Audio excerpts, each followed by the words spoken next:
పాటి దామోదర్ దక్షిణాది రాష్ట్రాల వినియోగదారుల సమన్వయ సమితి అధ్యక్షుని. ఈరోజు ప్రపంచ ఆరోగ్య దినోత్సవం.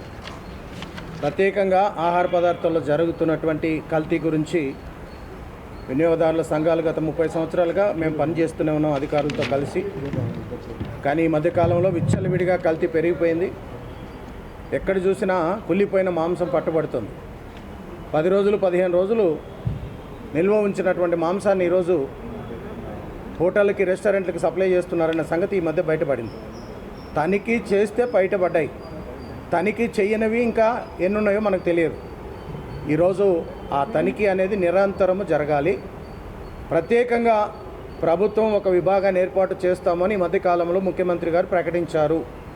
హైడ్రా లాంటి సంస్థను ఏర్పాటు చేస్తాం ఆహార కల్తీ కోసమని. వినియోగదారుల సంఘాలు మేము దాన్ని అభినందిస్తున్నాం. ఖచ్చితంగా ప్రభుత్వానికి మేము సహకరిస్తాం. అట్లనే ప్రభుత్వానికి ఒక మనవి ఏంటంటే, విజ్ఞప్తి ఏంటంటే, ఖచ్చితంగా మీరు ఆ హైడ్రా లాంటి సంస్థను ఏర్పాటు చేయండి. కానీ దానికంటే ముందుగా ఇప్పుడున్న ఖాళీలు ఏవైతే ఉన్నాయో అది నింపండి. ఇంతకుముందు గత ప్రభుత్వం కొన్నటువంటి ఫుడ్ టెస్టింగ్ వెహికల్స్ ఉండే, ఏ జిల్లాకు ఆ జిల్లాకు అక్కడే పరీక్ష చేసుకునేటువంటి అవకాశం ఉండేది. ఆ వాహనాలన్నీ ఏమైనాయి? ఎవరు వాడుతున్నారు? రాష్ట్రానికి ఒకటే ఉంది ల్యాబ్. అక్కడ జిల్లాలో ఉండాలనే ఉద్దేశంతో గత ప్రభుత్వం అవి కొనుగోలు చేయడం జరిగింది. కాబట్టి దయచేసి అట్లనే కమిటీలు ఏవైతే వేయాల్సిందో నియామకాలు జరగలేదు.